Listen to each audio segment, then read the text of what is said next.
Bonsoir à toutes, bonsoir à tous. Finale de cette Sud Ladies Cup 2024.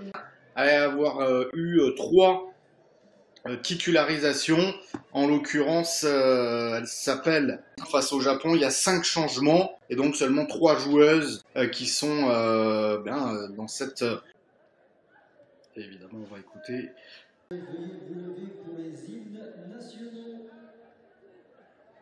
Qui donc va affronter cette équipe mexicaine, ça sera des changements, hein, puisque évidemment la préparation à cette Coupe du Monde en Colombie à partir du 31 août prochain. Le deuxième sera le bon, ça y est, la finale vient de débuter. Les Mexicaines donc qui donnent le coup d'envoi de ce match. Face au Panama, c'était Ferrin Belad, la gardienne de l'OL. Et finalement, c'est Inès Marquez qui est un côté droit pour Chosnot.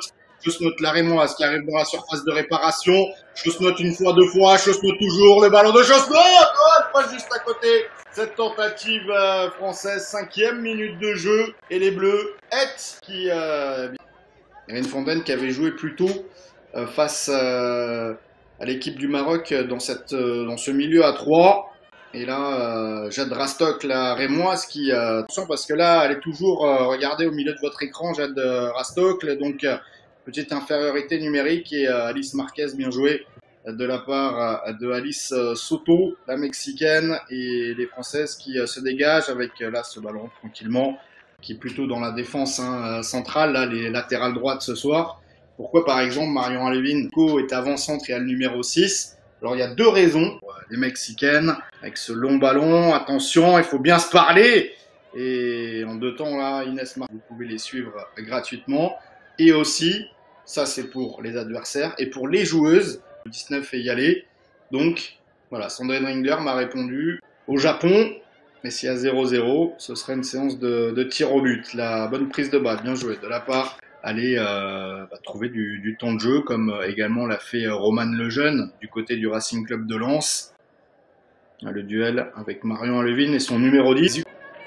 Ils ont battu les Indonésiens U20, 3-0. Là, le centre, il est bon. Et la prise de l'équipe de France U20, c'est la Côte d'Ivoire U23. Donc, il y a aussi du pressing des Françaises qui peut être payant. Et il s'est proposé droitière, centre contré. Et la touche pour l'équipe de France. Les Ladies Cup 2024, il y en a 5 qui participeront à la Coupe de l'équipe de France, mais aussi qui peut valoir de bons exemples pour le prochain mondial. Voilà un petit peu l'état des lieux de la séance de pénalty. L'équipe de France qui avait perdu 10-9. On était ensemble sur Youth Football Arena. Séance de pénalty, un peu plus de jours de récup pour les Mexicaines et Marion Levin là, qui est carton jaune, 39e minute de jeu, attention puisqu'il va y avoir un coup franc très très intéressant là, pour les Mexicaines. Et Mendoza qui dégage, mais les coups de sifflet de Madame Abigail Byrne. C'était le Japon qui s'est imposé et je ne peux pas te donner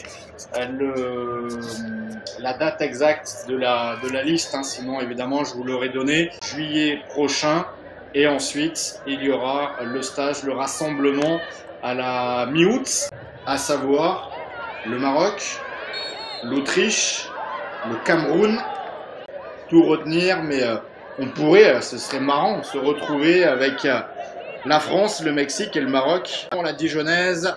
Et attention, ce ballon en profondeur. Et il va falloir bien couper le ballon là. Marquez, bien joué. Qui repousse derrière. Et ce ballon qui est blessé. Et qui donc n'est pas dans ce rassemblement. Voilà pour les joueuses qui à la base. Attention, ce ballon avec Rastock qui a été un petit peu devancé là par le rebond et prise de balle. Et de Jade Rastock là, et le ballon pour les Françaises Kona Pieko là au duel et la Nantaise qui commet la faute, pas très très loin d'ici. Le départ ballon pour Mendoza loin devant et Marquez bien joué, attention. Après si on doit passer par la séance des pénaltys, bien écoutez on ira tous ensemble. Il faudra un exploit, on l'espère, Inès marque doublé face à Saint-Etienne, 700 un coup. Regardons. Ouais. Le football, vous le savez, quand on recule, c'est très très rarement bon signe. Ce qui n'a pas évité, ce qui n'a pas pu éviter cette Vargas et son pied gauche. Petit ballon dans la surface de réparation française. Marquez, et il y avait eu également un but de Megan Holtzel, la joueuse de Strasbourg. Oh, la parade! Du PFC et de sa coéquipière Uldoucine qui avait marqué face aux mecs qui sont en train de reculer sur ce ballon en profondeur. Rastocle. On espère évidemment que ce ne sera pas le cas ce soir. Deuxième poteau, ce corner. Et ça va filer directement. Donc, brouiller les pistes pour les adversaires. Et puis joué par Mendoza. Allons dans la surface de réparation française. Attention, cette tête! Oh, elle est juste à côté. Ça se précise. L'équipe mexicaine. Avec cette tête. Surtout sur le téléphone. Et après 62 minutes de jeu, c'est Karchraoui et Tolici pour ces deux nations. Allez, le petit ballon à droite là pour l'équipe de France avec la frappe. Oh, la parade! La parade et le tir derrière qui veut dire que Ogu va prendre le côté droit de l'attaque française. Roby Arouet FA seront sur des membres de l'organisation de ce tournoi. Allez, Pauline Ogu qui récupère ce ballon. Elle est fraîche puisqu'elle vient de rentrer. Elle résiste. Pauline Ogu, la frappe! Oh, elle est à côté. L'équipe de France, l'occasion était belle, quasiment 80 minutes de jeu. Table. Attention, là, ce ballon en profondeur et prise de balle. Ce coup franc lointain tiré par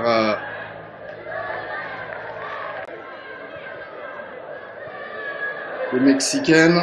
Attention, là, avec ce ballon qui les joueuses de Sandrine Ringler, ce corner tiré après le point de pénalty, Rastock là, et finalement Pauline Ogu. Une très très bonne qualité de centre, ça peut être un lob. Oh, c'était individuel, mesdames et messieurs, pour cette suite Ladies Cup. Elles peuvent, alors évidemment, ça dépendra du tirage au sort. Et là, la faute contre l'équipe de fonction du tirage, moi je les vois clairement aller plus loin dans la compétition, 8e voire quart de finale pour Pauline Ogu. Le centre, il est pas mal, un peu. Le premier poteau manqué, c'est pas terminé pour les Bleuettes avec la frappe. Oh, la parade! Oh, quelle parade! Mais malheureusement, cette frappe de Chancel FA qui est stoppée. Cette rencontre, et après ce sera, eh bien ça y est, c'est au présent. Ce sont les pénaltys, mesdames et messieurs, qui vont gagner cette séance de pénalty pour être sacrés sur cette suite Ladies Cup. Eh bien, vont ouvrir le score. Allez, Inès Marquez, la frappe et la parade! La première parade de la part des... Allez, Pauline Ogu face à Velasco, la frappe et le but. Face à Marquez, frappe et contre-pied parfait. Permettre à la France de mener de 1, la frappe de Marquez. Beaucoup d'élan pour la Mexicaine et frappe en force. Marqué. Pense à des fois la frappe, oh, c'est au-dessus. C'est au-dessus et pourtant, Inès Marquez, il faut le sortir, ce penalty. Et oui! Elle l'arrête! Bravo Inès Marquez! Plus à 2, c'est frappé et c'est rentré, c'est magnifique ce pénalty en force. Allez, Inès Marquez peut-être, la frappe de... Ouais, bien joué. La France gagne le tournoi. Allez, Maëlle la frappe et le but! L'équipe de France qui gagne!